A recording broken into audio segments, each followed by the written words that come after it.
For thousands of years, mankind has chased a single element. It has outlived empires, toppled kings, and rewritten history more than any weapon or ideology. It does not rust, it does not die, and it never loses its shine. Gold. The only metal that every civilization, from pharaohs to bankers, has worshipped. It is not just a mineral, it is a mirror, reflecting everything humans desire: power, beauty, immortality, control. This is the hidden history of gold, the metal that rules empires. Every piece of gold on Earth was born billions of years ago in the heart of dying stars. When those stars exploded, they scattered the dust that would one day become our world. That stardust fell to Earth, buried deep beneath mountains and rivers, waiting to be found. Long before history was written, early humans discovered something miraculous. While iron turned to rust and copper lost its glow, this yellow metal stayed eternal. They didn't know why, only that it felt divine. In ancient Egypt, gold was not money. It was godly essence, the flesh of the sun made solid. Priests wore it during rituals. Kings were buried in it, believing it could buy passage to eternity. The mask of Tutankhamun was not a symbol of wealth. It was a promise of immortality. Gold became the ultimate symbol of divine power. To own it was to hold light itself. Belief crossed deserts and continents. In Mesopotamia, traders pressed small gold beads into clay tablets as ledgers. In China, emperors used it to honor ancestors. In South America, the Incas saw gold as the tears of the sun.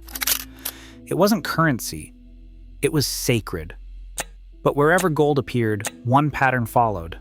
Faith became greed, and greed became empire. By 500 years before Christ, gold was no longer sacred, it was political. Empires learned that gold didn't just buy goods, it bought loyalty, armies, and destiny. In Lydia, King Croesus minted the world's first standardized gold coins. Stamped with royal symbols, they carried trust across borders. For the first time, power could be measured by weight. When Alexander the Great conquered Persia, he seized hundreds of tons of gold, enough to pay his soldiers for years. Rome followed the same path.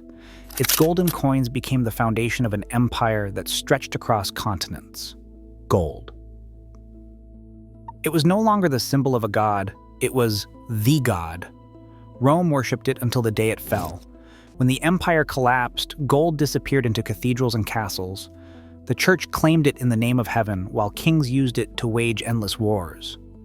The Crusades were not only for faith, they were for treasure. Each holy war returned to Europe with relics, spices, and gold.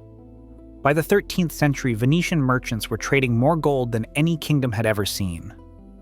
Then came a discovery that would change the world forever. In 1492, explorers crossed the Atlantic chasing myths of lands paved with gold, and they found them.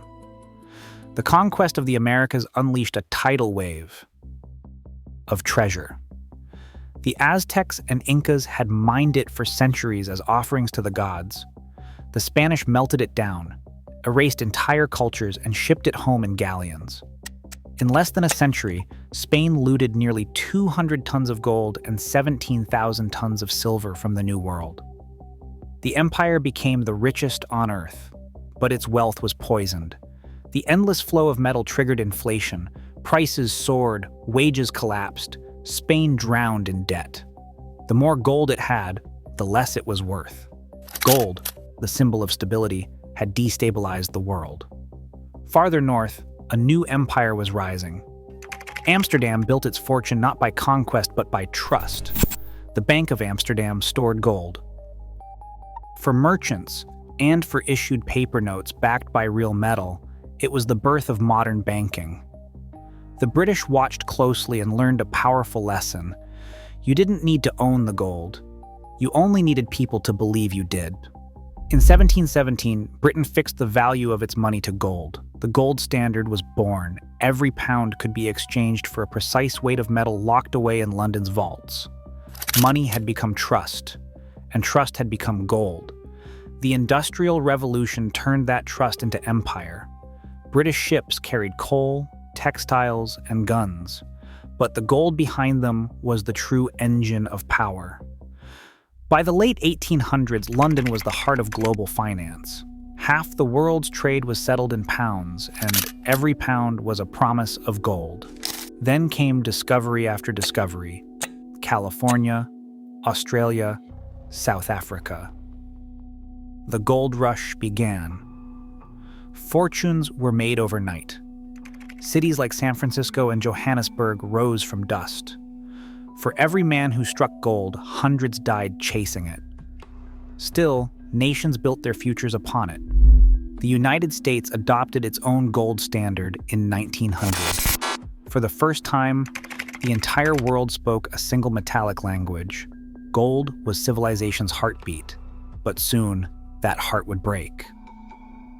When the Great War began, nations needed weapons, ships, and soldiers.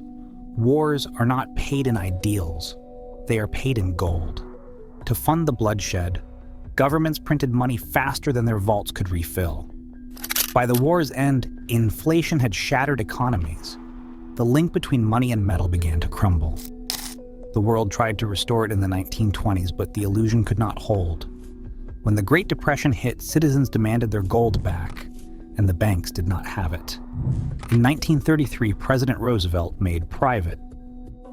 Gold ownership became illegal. Americans were forced to surrender their coins and bars in exchange for paper dollars.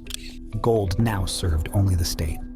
When World War II erupted, nations fought not only for land, but for the reserves hidden beneath it. Germany looted the treasuries of Europe. The Allies hid theirs in underground fortresses: Fort Knox, the Bank of England, the Federal Reserve. And when peace returned, the world gathered to rebuild. At Bretton Woods in 1944, a new system emerged. Every major currency was tied to the United States dollar, and the dollar was backed by gold at $35 an ounce. For a generation, the system worked. Trade flourished. Confidence returned. But beneath the surface, history was repeating. The United States printed more dollars than it had gold to redeem. By the late 1960s, other nations demanded their gold back. In 1971, President Richard Nixon went on television and ended the gold standard. With one announcement, 4,000 years of monetary history were over. From that moment, money was backed by nothing but faith. Gold's price exploded. Inflation soared. Central banks called it a relic, yet quietly kept it. Because they all knew, when faith fails, gold remains. Today, gold lives in shadows again. It lies beneath London, New York, Zurich, and Moscow, sealed in steel and silence. Nations that distrust the system are hoarding it. China, Russia, India. The West pretends it no longer matters, yet their vaults remain full. Gold has no flag and no loyalty. It bends to whoever holds it. It is the ultimate insurance against chaos. Every crisis, every crash, every war sends its price climbing. It is the currency of fear and of faith. Even in this age of digital money and invisible wealth, gold's shadow still stretches across the world. Cryptocurrencies rise and fall, markets crash and recover. But gold remains what it has always been, the heartbeat of human trust. Because gold is not just a metal, it is memory. It reminds us that every system we build, every promise, every note, every bank, is only as strong as the belief behind it. When belief collapses, gold reappears, not as salvation, but as truth. Empires rise for it. Empires fall because of it. From the tombs of pharaohs to the skyscrapers of Manhattan, from the mines of Peru to the vaults of London, the story has never changed. Gold does not serve. It is served. It does not decay. It waits. And long after today's currencies fade into code and dust, it will still shine, untouched, unbroken, undefeated.